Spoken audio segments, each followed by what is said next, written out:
At 11:45 p.m., my phone lit up with a $15,000 dinner bill.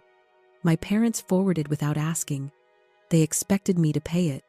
Again, what they didn't know was that the woman they thought was a quiet librarian secretly controlled their entire financial survival. One click could end their luxury. One decision could destroy my family forever, and once I made it, there would be no undo button. If you're interested in this gist, hit the like button, subscribe, and type "interested" in the comments, and I will give you a heart. 11:45 p.m. My phone lit up the dark room with a single notification, a forwarded bill from the Zenith Lounge. $15,000 glowing on the screen, like an accusation that had finally decided to speak out loud, and beneath it, a message from my mother, Sandra, telling me to just put it on my card and calling it the least I could do after ruining the mood with my cheap dress, followed seconds later by a heart emoji from my sister Tiffany liking the message as if cruelty were a shared joke. And I sat there, in the quiet hum of my home office, surrounded by monitors, tracking global market trends, hotel acquisitions, debt ratios, and expansion forecasts. And I didn't cry or flinch or draft a reply because this wasn't new behavior. It was just finally obvious behavior. The kind that only becomes undeniable when it comes with a number so large it dares you to deny it. And they truly believed I was their ATM, believed my silence was consent, believed my compliance was permanent. But silence isn't agreement. Sometimes it's just the pause before the blade drops, and I let the phone rest face down on the desk, while the city lights outside the glass blurred into something distant and unreal, because to my family, I wasn't Mina the owner, or Mina the operator, or Mina the strategist. I was Mina, the disappointment, the quiet one, the one who never dressed right, never networked loudly, never showed off, the one they told people worked at the public library shelving books and stamping due dates, a convenient fiction that made me small enough to exploit and harmless enough to ignore, and they had no idea these same hands resting on the desk had signed off on acquisitions across 3 continents, had negotiated buyouts, had quietly absorbed failing properties and turned them into cash flow machines. And I picked the phone back up only long enough to lock the screen and open my laptop, the blue glow washing over my fingers as I bypassed my public work email and logged straight into my private investment backend. 2-factor authentication, biometric scan, dashboard loading with the calm certainty of systems that don't care about feelings, and I scrolled past real estate portfolios and equity positions until I reached a folder buried deep in the archives, labeled simply Family Debt Consolidation, and when I clicked it open, it wasn't just a file, it was a graveyard of decisions they never took responsibility for. Receipts for my father's gambling debts from 2018, quietly purchased from loan sharks who had been threatening violence, credit card statements. My mother had maxed out on designer handbags she didn't need and couldn't afford, rolled into low-interest instruments. I personally underwrote the lease on the luxury condo Tiffany called her grind, paid for by a shell company I owned outright, and for 6 years I had been the silent architect of their survival, catching them before they hit the ground, fixing catastrophes they never acknowledged, letting them believe the universe simply favored them. And looking at those numbers that night, I finally asked myself the question I had avoided for a decade: why I kept doing this, and the answer wasn't love or loyalty or duty. It was the invisible chain of the survivor. Because when you grow up in a house where affection is rationed, you learn to believe love is transactional. You tell yourself if you give enough, endure enough, fix enough messes, one day, they'll see you as a daughter instead of a utility, and you build your own prison without bars, convincing yourself your usefulness is the only thing keeping you inside the family, calling it sacrifice when really you're a hostage paying your own ransom, hoping the kidnappers will eventually decide to care. And staring at that $15,000 dinner bill, something inside me snapped cleanly and quietly. Not in anger, but in clarity. Because there was no finish line. No threshold where they'd finally say enough. I could buy them the moon and they'd complain it was too bright. My compassion hadn't been a gift. It had been a subscription they overdrafted for years. And tonight that subscription expired, and I navigated to the housing allowance submenu. Jeffrey and Sandra. Status active. Auto renew. Enabled. My finger hovering once without hesitation, because this wasn't revenge. It was accounting. A correction of a market error. And I clicked, cancel. Confirmed. Watched the status turn red. Terminated. Then moved to the credit facilities.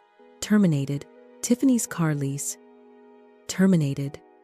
One by one, turning off the lights in their financial lives, and it took less than 3 minutes to dismantle the safety net. I had spent 6 years weaving, and when the system finished processing, the total balance due appeared on screen, $5.2 million, the true cost of my silence, the number they never thought they'd have to face.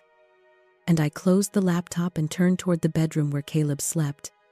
The only person who knew who I really was, who knew I wasn't weak or ordinary or small, who had warned me months ago they would never change while I was still wearing the invisible chain, and I slid into bed beside him with a steady heart and no guilt, only the cold clarity of the morning to come, because they wanted a reaction, and what they were about to get wasn't emotion, it was consequences, and the bill they sent at midnight was about to become the smallest number in this story. 7A. Came fast and without mercy, the pale Los Angeles light barely clearing the skyline when my phone began vibrating against the marble countertop like a trapped insect. Not a gentle wake-up, but a coordinated assault. 17 missed calls stacked like evidence. 42 unread messages clawing for attention. And before I could even finish pouring my coffee, the screen lit up again with Sandra's name. And I answered without greeting, setting the phone on speaker because I already knew the script and didn't need pleasantries to soften it, her voice detonating through the kitchen sharp enough to distort the speaker as she called me ungrateful and spiteful and demanded to know if I had any idea what I'd done, if I understood the humiliation. And I took a slow sip of dark roast while she spiraled, hyperventilating as she described the card being declined in front of the entire staff at the Zenith Lounge, the manager hovering, the waiter watching with pity, Bryce standing there frozen as they tried my father's platinum card, only for it to fail too, and she demanded to know if I understood what it felt like to be pitied. And the truth was, I understood perfectly because I had felt it my entire life. Every time I wore thrift store dresses to their galas, every time they introduced me as the quiet one while Tiffany angled for cameras, every time my existence was framed as something tolerable but embarrassing. And I told her calmly that it sounded like a cash flow issue, and perhaps balances should be checked before ordering $12,000 wine, which sent her into another shriek accusing me of cutting them off, of stranding them, of forcing Bryce to call his mother for Venmo money, because Bryce knew people and reputations mattered, and if this story got out, they'd be ruined. And that was the moment it crystallized that she wasn't calling because she missed me or feared losing me. She was calling because the stage lights had gone dark, and the audience could see the plywood beneath the set. And she ordered me to fix it immediately, to transfer the money and apologize to Tiffany, who had been crying all night over a ruined networking opportunity. And I hung up without a word, not blocking her, because I needed the data, needed to see how deep the rot went. And I opened Instagram to find Tiffany's story already posted. A black screen, sad acoustic music, white text talking about toxic family and jealousy, and people who can't handle her shine, reframing my refusal to bankroll their excess as envy, as if my life revolved around her filtered selfies. And I almost laughed at the audacity of it. Then my father's voicemail came through, his voice thick and slurred, accusing Caleb of being a parasite, a nobody substitute teacher manipulating me, threatening to come down and remind me who made me. And I looked over at Caleb, sitting quietly at the table reading a tech journal, the founder of a $900 million learning platform, who who had anonymously bought my father's gambling debts 3 separate times just to keep my childhood home from being firebombed by bookies, the man they called a leech while living under the roof he indirectly protected. And Caleb met my eyes with a sad, knowing look and said softly that they weren't angry about losing money. They were angry about losing power, and he was right because for years they had operated under one simple assumption: I was the resource, and they were the management. Resources don't have opinions or boundaries, and they certainly don't shut off the tap. But I wasn't a resource anymore. I was the chief executive of my own life, and I had just identified a massive liability, so I deleted the voicemail, ignored the texts, skipped the Instagram drama. Because to them, this was an emotional war, and they wanted a fight. They wanted me screaming so they could call me hysterical, defending myself so they could twist my words, but I wasn't going to fight. I was going to liquidate, and I stood up, smoothed my blazer, and prepared to go to work. Not the library they imagined, but the glass-walled office downtown where my real name was etched on the door. And I didn't block their numbers because blocking would have been emotional, a reaction, and I needed to be proactive. So I silenced the notifications and drove past the public library on 4th Street, where they thought I spent my days shelving books, a fiction that had made me unthreatening enough to exploit, and instead continued 3 blocks west to the steel and glass skyscraper dominating the skyline.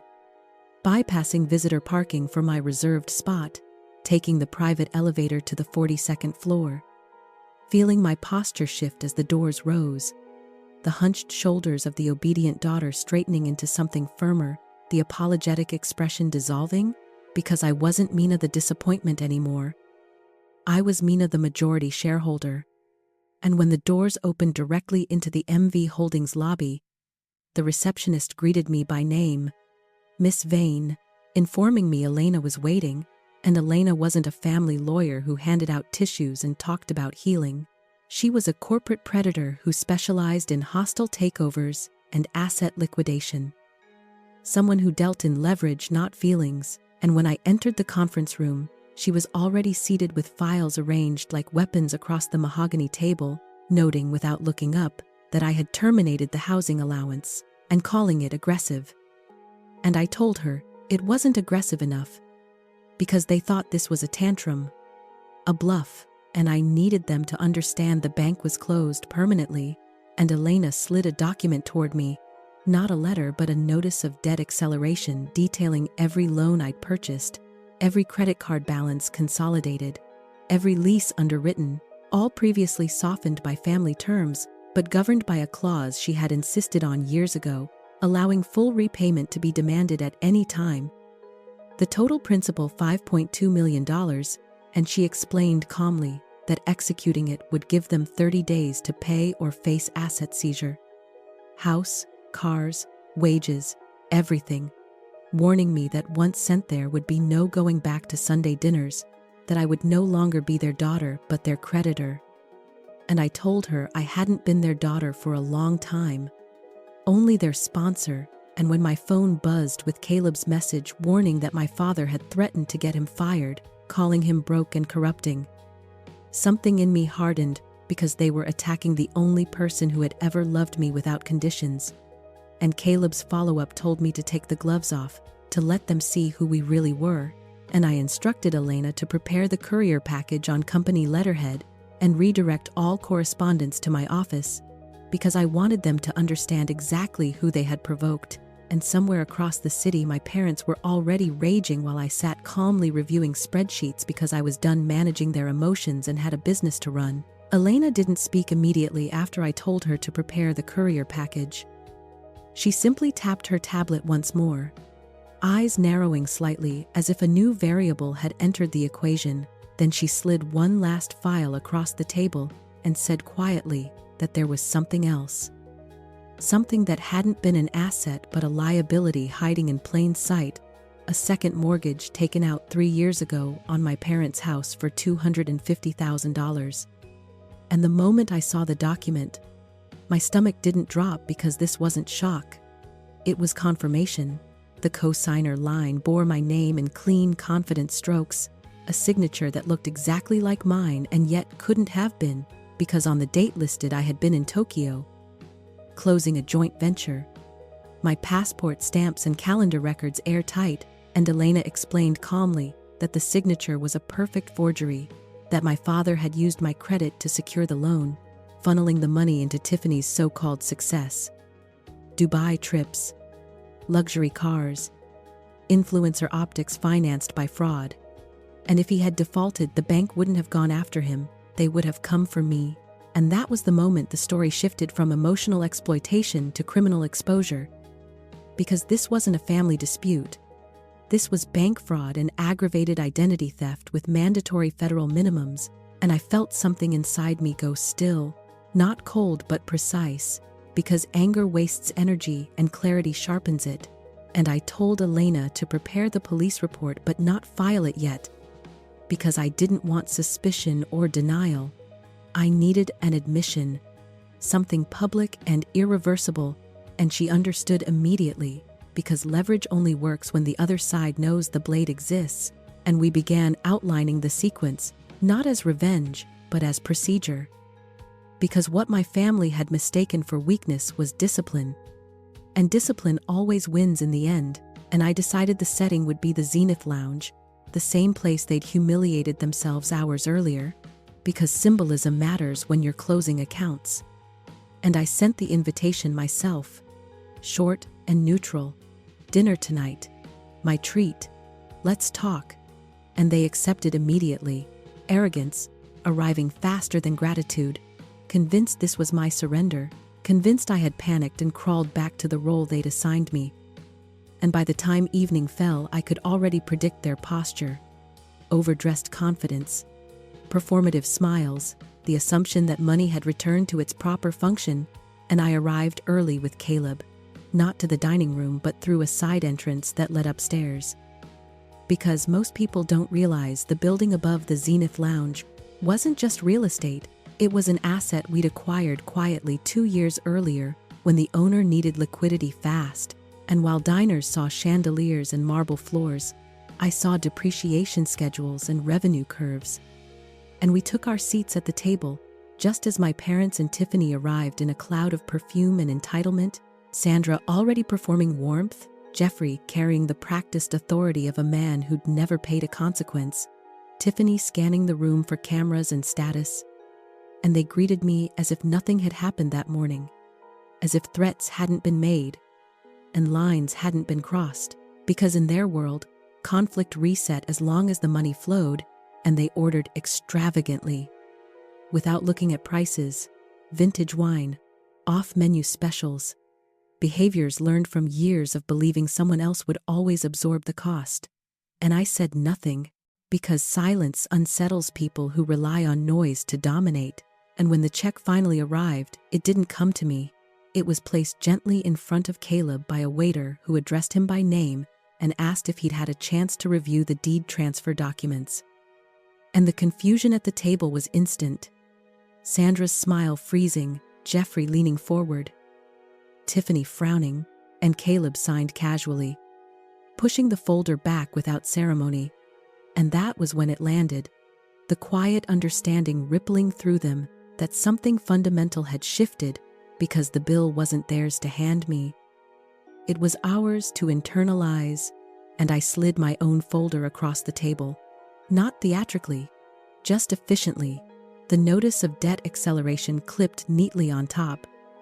$5.2 million payable in 30 days. Beneath it, the forged loan application. And I told them plainly that I hadn't reported it yet, that prison was still avoidable. But comfort was not, and for the first time I saw real fear crack through the performance. Because money had always been their shield, and now money was speaking back. Tiffany's influencer boyfriend stood up almost immediately, murmuring excuses about calls he had to take. Status evaporating faster than confidence without capital to support it, and Sandra reached for the folder with trembling hands, Jeffrey staring at the signature he'd forged as if it might deny him now the way it had protected him then. And I didn't raise my voice or posture, because power doesn't need volume. It needs timing, and I told them the truth they'd never considered. That they weren't losing me. They'd never had me. They'd only rented my silence. And the lease was up, and we left them there, staring at numbers they couldn't charm away, because the next 30 days weren't about reconciliation. They were about defaults and consequences, and when those days passed exactly as predicted, no payments made, no miracle appearances, I sent the eviction crew, watched from a distance as my parents moved into a walk-up they once mocked, furniture downsized, illusions stripped bare, and I felt no triumph, only completion, because arrogance had always been rented, and without possessions there was nothing underneath. And we sold the house, donated every dollar of recovered equity to a scholarship fund for first-generation students, turning greed into opportunity. And when I closed the final folder tied to them and shut my laptop, the silence that followed wasn't lonely. It was free, because for the first time in my life, the prison door wasn't slammed shut. It was unlocked, and if you've ever had to buy your own freedom from the people who should have given it freely, you already understand why I didn't look back. The silence after the eviction wasn't dramatic. There were no late-night apologies or cinematic breakdowns. Just the slow collapse of noise that had defined my life for decades, and that quiet did something unexpected. It made room.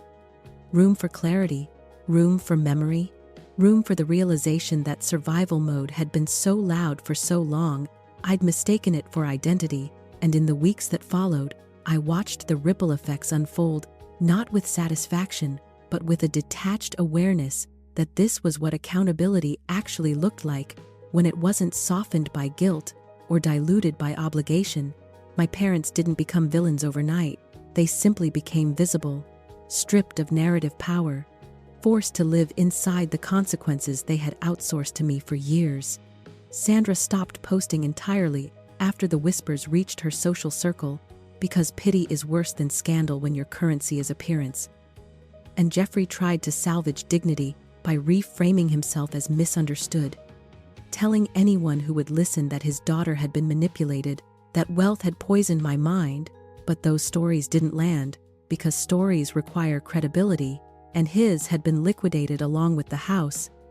And Tiffany lasted exactly 12 days before the sponsorship emails dried up, because influence without access is just noise. And the moment the luxury vanished, so did the audience. And what struck me wasn't their anger, but their confusion. Because they genuinely believed the system had glitched, that resources didn't cut themselves off, that daughters didn't turn into creditors, that consequences were for other people. And I realized then how deeply they had mistaken endurance for consent. How often they'd interpreted my silence as approval instead of restraint. And that misunderstanding had shaped everything, because when you grow up rewarded for compliance and punished for autonomy, you learn to disappear inside usefulness, and usefulness becomes your armor and your cage at the same time. And dismantling it feels like loss, until you realize what you've gained.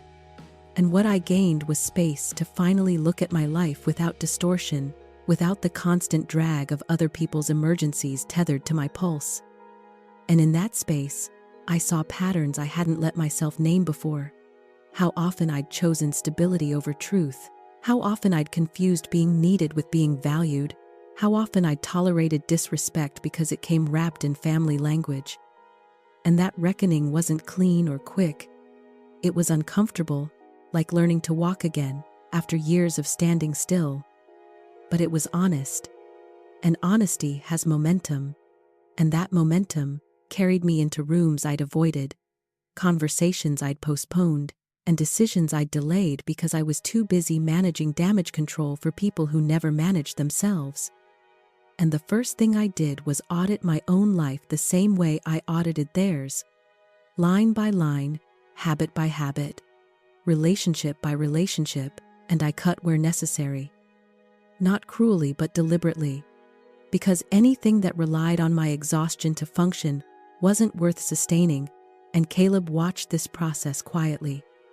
Not steering it, just standing beside me with the kind of steadiness that doesn't demand gratitude.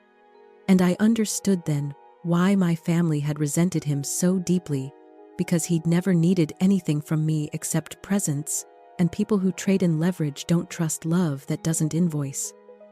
And as the weeks turned into a month, the legal machinery completed its cycle. The civil filings finalized. The asset transfers closed. The scholarship fund launched quietly without press because I didn't need applause for doing what should have been done years ago. And the irony wasn't lost on me that the first time my family's money did real good was when it stopped being theirs, and I began to receive messages from strangers, distant relatives, old acquaintances who'd heard fragments of the story and filled in the rest with their own assumptions. Some applauding, some condemning, most projecting, and I read none of them because healing isn't a performance and justice doesn't require an audience. And yet there was one message that stopped me, a short email from a woman I didn't recognize, who said simply that she'd been watching quietly for years, that she'd grown up in a family like mine, that she'd paid and paid and paid, hoping love would arrive eventually, and that seeing someone choose themselves without apology had cracked something open in her, and she wanted to say thank you. And I sat with that longer than I expected, because it reminded me that stories don't end where we think they do.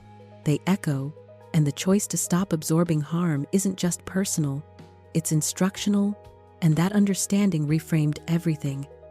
Because this wasn't about punishment or dominance, it was about interruption, about breaking a cycle that thrives on silence and normalizes extraction, and once you see that clearly, you can't unsee it. And I thought back to the night that started it all. The $15,000 bill, the casual entitlement, the assumption that my worth was measured in coverage, and I realized how small that moment actually was compared to what it revealed, because it wasn't the amount, it was the expectation. The belief that my role was fixed and my refusal temporary, and dismantling that belief had required something most people are never taught to do. With family, to enforce boundaries without explaining them to death, to choose consequence over comfort, to accept being misunderstood rather than being used, and that choice didn't make me colder, it made me clearer. And clarity is the most generous thing you can give yourself after years of distortion. And when I finally sat alone in my office one evening after the last document was filed and the last call ended, I didn't feel victorious. I felt grounded, because power isn't loud when it's real. It's quiet and boring and incredibly effective. And if you're listening to this and feeling that familiar knot in your chest, that sense that you owe more than you're given, that love in your world comes with terms and conditions you didn't write, hear this clearly. Obligation is not the same as connection. Funding someone's life is not the same as being part of it. And boundaries are not cruelty. They're clarity. And sometimes justice isn't about courts or verdicts, it's about reclaiming authorship of your own story. And refusing to bankroll the lie that your suffering is the price of belonging. Because the moment you stop paying, the truth shows up fast.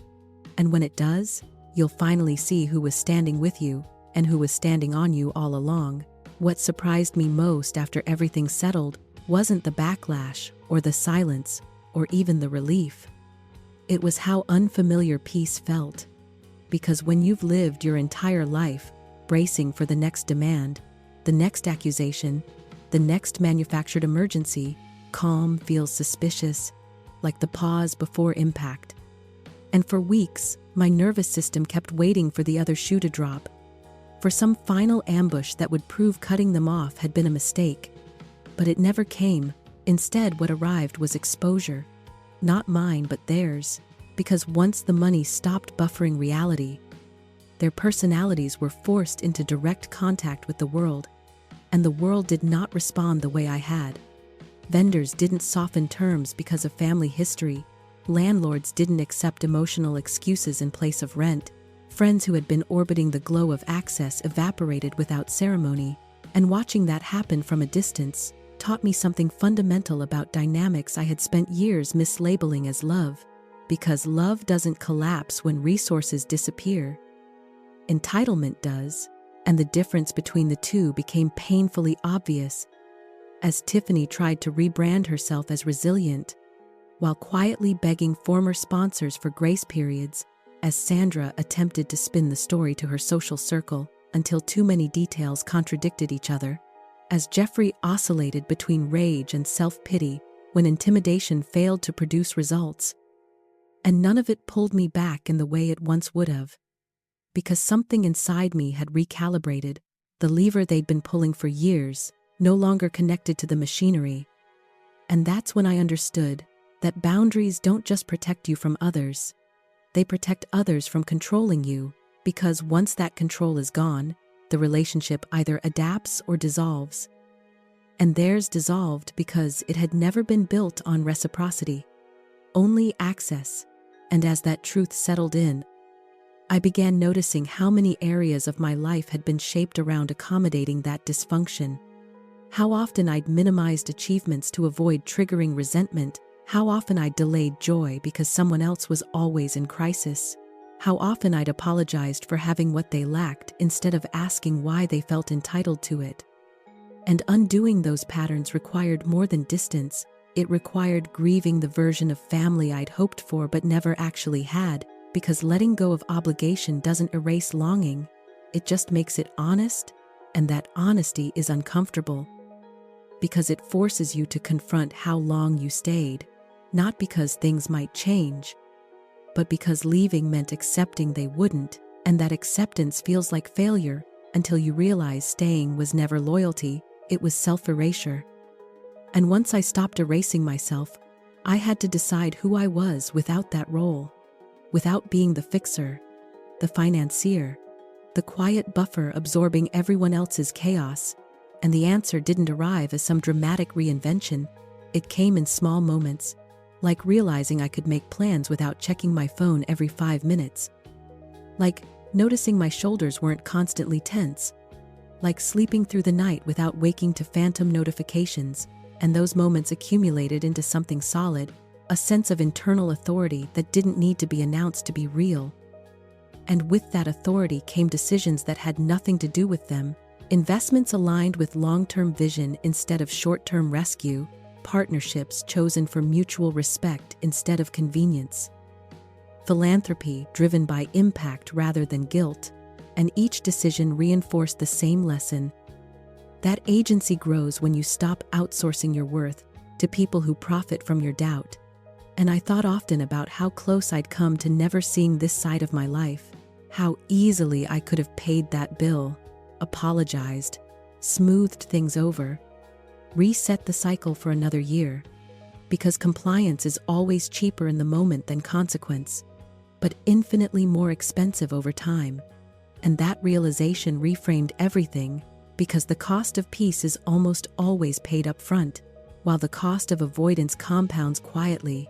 And if you're listening to this, wondering whether drawing a line will cost you connection, the truth is, it might. But what you lose was never connection to begin with. It was dependency, masquerading as love, and dependency resents autonomy, because autonomy exposes imbalance. And imbalance can't survive daylight. And daylight is what boundaries provide. Not drama, not revenge, not cruelty, just clarity. And clarity doesn't negotiate with guilt, it observes it and moves forward anyway. And as weeks turned into months, the narrative shifted again. Not in their favor but in mine, because consistency has gravity. And when people saw I wasn't flinching, wasn't scrambling to repair optics, wasn't quietly resuming payments under a different name, they adjusted, not because they understood but because reality demanded it. And that adjustment was the final confirmation that this wasn't temporary, this wasn't a phase, this wasn't a power play, it was structural change. And structural change doesn't reverse, because it's inconvenient.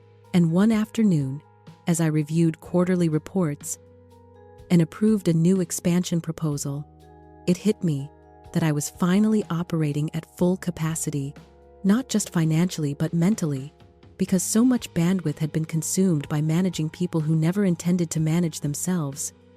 And reclaiming that bandwidth felt like recovering lost time, not in years but in potential. And that's when the last thread of doubt snapped. Because no one who truly loves you requires your diminishment to feel secure. No one who respects you punishes you for having limits, and no one who sees you clearly mistakes your boundaries for betrayal. And if they do, it tells you everything you need to know about what they valued in the relationship. And as I closed my laptop that evening and stepped out into the city air, I realized that for the first time in my life, I wasn't carrying anyone else's expectations on my back. I wasn't anticipating disapproval or bracing for backlash. I was simply present, and presence is impossible when you're constantly negotiating your right to exist without repayment. And if you take nothing else from this part of the story, take this. Freedom doesn't arrive with applause. It arrives quietly when you stop subsidizing the lie that your worth is conditional. And once you stop paying that price, the silence that follows isn't empty. It's spacious. And in that space, you finally get to hear yourself think. And what you'll hear, if you listen closely, is the sound of a life that was always yours, waiting patiently for you to claim it. By the time the dust fully settled, I had learned something most people never do until the end of their lives. That peace isn't passive, and it doesn't arrive by accident. It's enforced, protected, and maintained through decisions that often feel uncomfortable at first. And what made this realization sharper was watching how quickly my absence from their financial ecosystem forced my family to confront versions of themselves they'd spent decades avoiding, because without my quiet interventions there were no buffers left. No private rescues, no invisible corrections smoothing their mistakes. And the raw version of their behavior began colliding with reality in ways they were not equipped to handle. Jeffrey attempted to leverage old relationships to regain footing, only to discover that respect built on illusion evaporates the moment credibility is questioned. Sandra tried to manufacture sympathy by presenting herself as abandoned. But sympathy requires innocence, and too many people had begun connecting dots. And Tiffany oscillated between defiance and desperation, posting curated optimism online while privately scrambling for relevance. And what struck me wasn't the chaos itself, but how predictable it all was. Because patterns don't disappear when you stop funding them, they accelerate. And watching that unfold confirmed something I'd suspected, but never allowed myself to say out loud, that my role had never been to help them heal, it had been to help them avoid accountability. And removing myself didn't create their downfall. It simply removed the insulation that had kept consequences from reaching them. And that distinction mattered because it dismantled the last remnants of guilt that tried to creep in during quiet moments. Because guilt thrives on the belief that you are responsible for other people's reactions, but responsibility without authority is just manipulation, and once I withdrew authority from them, the responsibility dissolved with it. And in that vacuum, something else grew, a sense of internal alignment that didn't require constant justification. Because for the first time, my values and my actions were not at odds. And alignment is a powerful stabilizer. It reduces noise, it sharpens focus, it restores energy. You didn't realize you'd been bleeding. And that restored energy didn't turn into resentment or obsession. It turned into clarity. Clarity about who belonged in my life and who didn't. Clarity about what deserved my attention and what never had. Clarity about the difference between generosity and self-betrayal, and that clarity began influencing decisions far beyond family, influencing how I negotiated, how I delegated, how I listened, because I no longer defaulted to appeasement. When tension appeared, I evaluated it, assessed its legitimacy, and responded accordingly. And that shift changed the way people interacted with me. Because when you stop over-explaining, people stop overreaching. And when you stop rescuing, people stop testing how far they can fall before you catch them. And this wasn't about becoming colder or harder. It was about becoming precise, because precision conserves energy while chaos wastes it. And the more precise I became, the more obvious it was. How much of my past exhaustion had been self-inflicted through learned obligation, And confronting that wasn't easy, because it meant acknowledging that staying had been a choice, even if it hadn't felt like one at the time. And that acknowledgement hurt more than anger ever could, because anger can be externalized, but ownership has to be internalized. And once I internalized it, I could finally release it. Because responsibility accepted can also be responsibility relinquished, and that's when the narrative shifted again. Not in public perception, but in my own mind, because I stopped framing my story as survival and started framing it as authorship.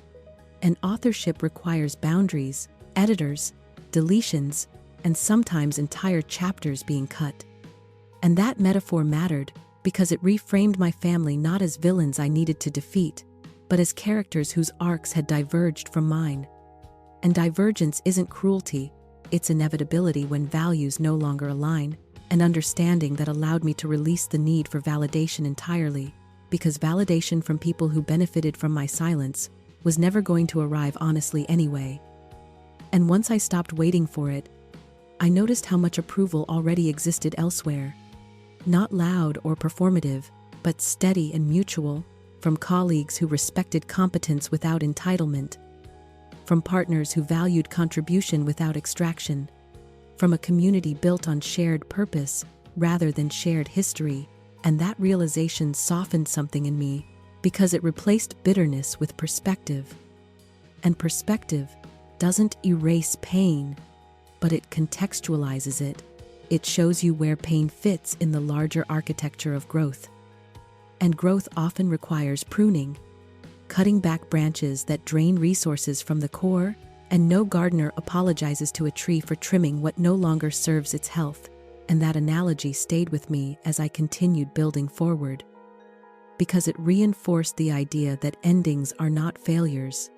They are structural necessities, and the most dangerous relationships are not the ones that explode, but the ones that quietly siphon your vitality while calling it love. And if you're listening to this and feeling a familiar weight in your chest, that sense that you are the glue holding everything together at the cost of yourself, understand this clearly. Glue eventually hardens and cracks under pressure, but structures built on mutual support redistribute weight instead of concentrating it on one person. And you were never meant to carry the entire load alone, and the moment you stop doing so, the system will either adapt or collapse. And either outcome reveals the truth, and truth is what allows healing to actually begin, not the performative kind that asks you to forgive and forget without change, but the substantive kind that requires accountability, distance, and sometimes silence. And silence is not punishment, it's space. And space is where recalibration happens. And as I moved deeper into that space, I realized something else. That the story I'd been telling myself about being strong because I endured was incomplete. Because true strength isn't endurance without limit, it's discernment with boundaries. And discernment is learned, not inherited, and I had learned it the hard way, but learned it nonetheless. And that learning transformed what could have been an ending into a foundation. Because everything I built after this was built without compromise, without hidden resentment, without the constant drain of unresolved obligation. And that made it sustainable, and sustainability is the quiet marker of success that doesn't trend online, but determines whether your life expands or contracts over time. And as I looked ahead rather than back, I understood that this chapter wasn't about punishment or payoff. It was about recalibration, about redefining what family meant to me, not as blood or history, but as behavior, respect, and reciprocity. And once that definition crystallized, there was no confusion left, only direction. And direction, once set, doesn't need permission to proceed. What happened next wasn't dramatic in the way people expect when money, power, and family collide. There were no screaming matches in my living room, no tearful apologies delivered at my doorstep, no cinematic confrontations that wrapped everything up neatly. Instead, there was distance. And distance has a way of forcing truth to surface without negotiation.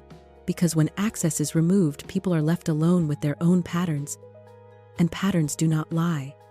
And as days turned into weeks, I began to see just how deeply my absence altered the gravitational pull of their world, because without me quietly stabilizing things, the cracks didn't just remain visible, they widened. Jeffrey's attempts to reassert authority fell flat, because authority without leverage is just noise. Sandra's attempts to guilt me through extended relatives lost momentum once it became clear I was unmoved, and Tiffany's online persona grew louder while her real-life options grew smaller, and the contrast between presentation and reality became so stark it was almost uncomfortable to witness, because desperation has a frequency, and people can feel it even when it's wrapped in confidence. And what I felt watching all of this was not satisfaction, not triumph, but confirmation.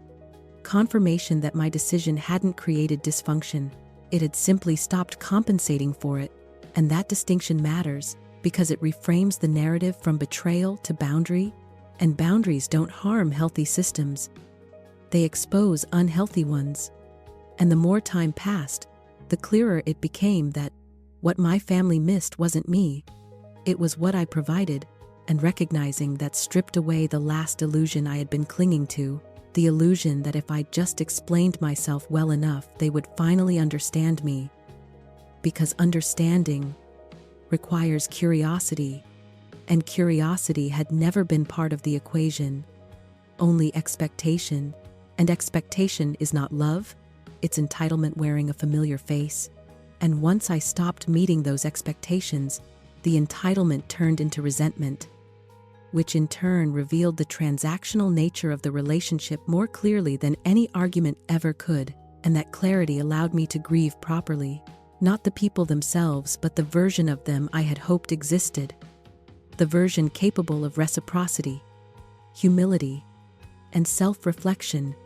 And grief of that kind is quiet but heavy, because you're mourning potential rather than reality, and potential is seductive precisely because it never has to prove itself. But letting go of it freed up emotional bandwidth I didn't realize had been monopolized for years.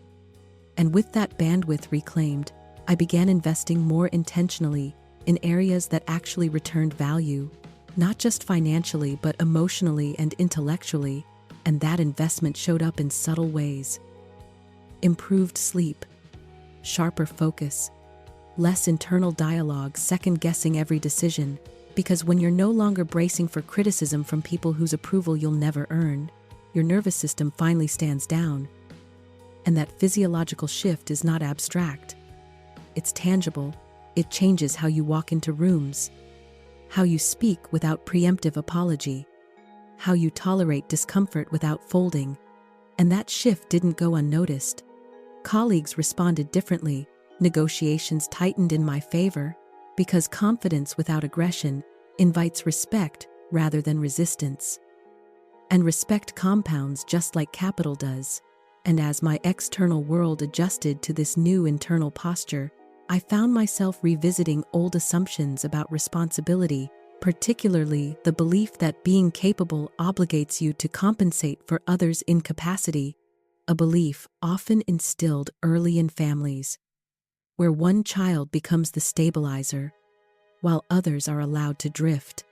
And unpacking that belief revealed how deeply it had shaped my identity, because I had equated worth with usefulness, and usefulness with sacrifice, and sacrifice with love. But sacrifice without consent is not noble. It's corrosive. And recognizing that didn't make me resent my past self. It made me compassionate toward her, because she did what she needed to do to survive in an environment where affection was conditional, and survival strategies are not moral failures, they are adaptations.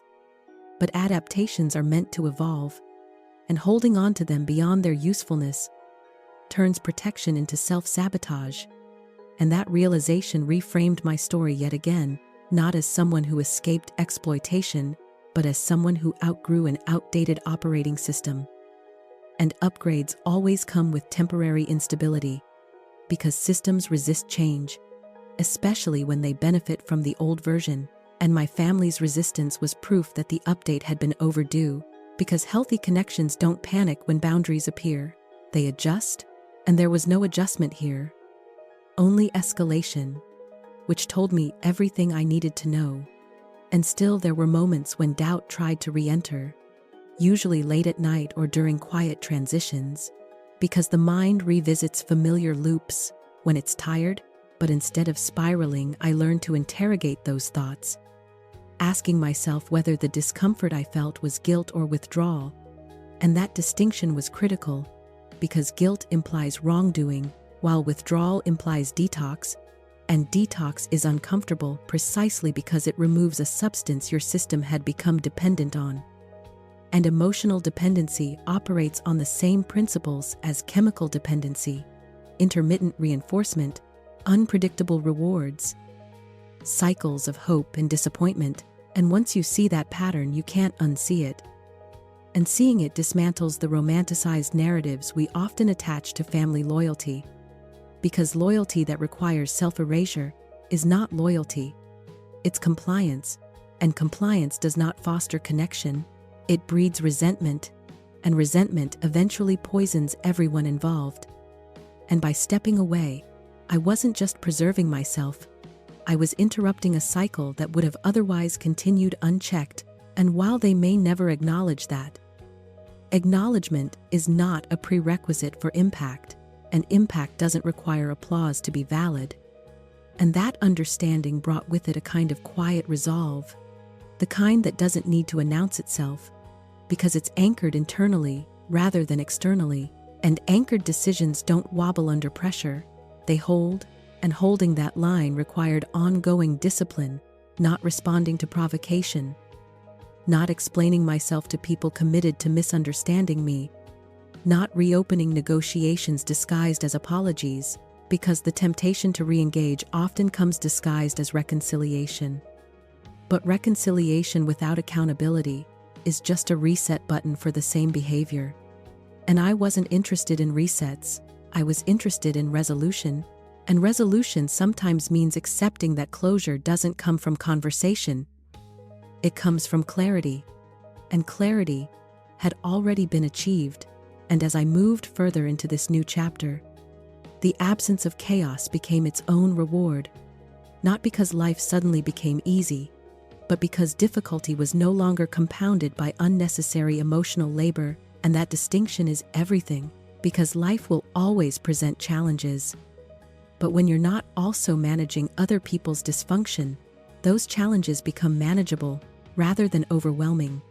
And manageability restores agency, and agency is the foundation of self-respect, and self-respect changes how you relate to the world, because you stop asking for permission to exist as you are, and start operating from the assumption that your needs matter too. And that assumption reshapes every interaction that follows. And as I reflected on all of this, one truth crystallized above the rest: that walking away wasn't an act of abandonment, it was an act of authorship. And authorship means deciding which characters continue into the next chapter and which ones remain in the margins of previous drafts. And making that decision doesn't make you heartless, it makes you intentional. And intentional lives don't unravel under scrutiny.